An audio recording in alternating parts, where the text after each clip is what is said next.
तो तुलसी बाबा आगे लिख दिए कि धूसर धूरी भरे तनु आए, अब भूपति बिहसी गोद बैठा।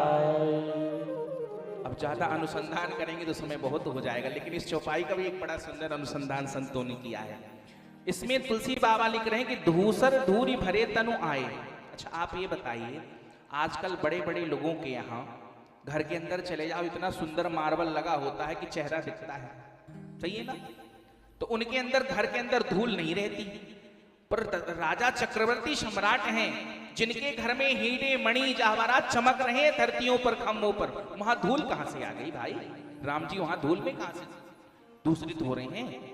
क्योंकि राम जी ऐसा नहीं है कि घर, राम जी जहां भी खेलते थे, जहां भी रहते थे, तो वो दशरथ जी का ही स्थान रहता था। बहुत बड़ी अयोध्या है, बहुत बड़ा महल है महाराज, वहीं तो खेलते थे। और जो राम जी दशरथ जी के प्राण हैं, उन दशरथ जी को ऐसे बाहर थोड़ी छोड़ दे, दशरथ जी छोड़ देंगे राम जी को? वो तो घर के अंदर ही कहीं खेलने का स्थान रहा होगा। तो धूल कहां से आई? अरे इतने बड़े महाराज हैं, उनके अंदर धूल का एक तिनका भी नहीं रह सकता? वहां तो हीरे और जवाहरात चमक रहे हैं, तो ये धूल आई कहां से? हमारे यजमान जी बड़े प्रसन्न हो रहे हैं, धूल कहां से आई? बोले भक्त वत्सल भगवान की जय। आनंद आ रहा है, आप लोग सब रामायण के रसिक हैं, इसलिए सब अनुसंधान करने में बड़ा आनंद आ रहा है। तो एक संत कहते हैं, बोलिए धूल कहां से आई? बोलिए भगवान के भक्त की धूल है। बोले जब भगवान का प्रागट्य हुआ तो आप लोग सुने होंगे, प्रसंग पढ़े भी होंगे रामचरितमानस में, भगवान शंकर एक चोरी बताते हैं। किससे? माता पार्वती से, कि हम लोगों ने एक चोरी की है। तो माता पार्वती कहती है प्रभु आप चोर थोड़ी हो, अरे आप तो दानी हो, देने वाले हो, आप तो अवघड़ दानी हो, आपको चोरी की क्यों आवश्यकता रही? बोले चोरी वाली चोरी नहीं, एक बात छुपा के रखी है।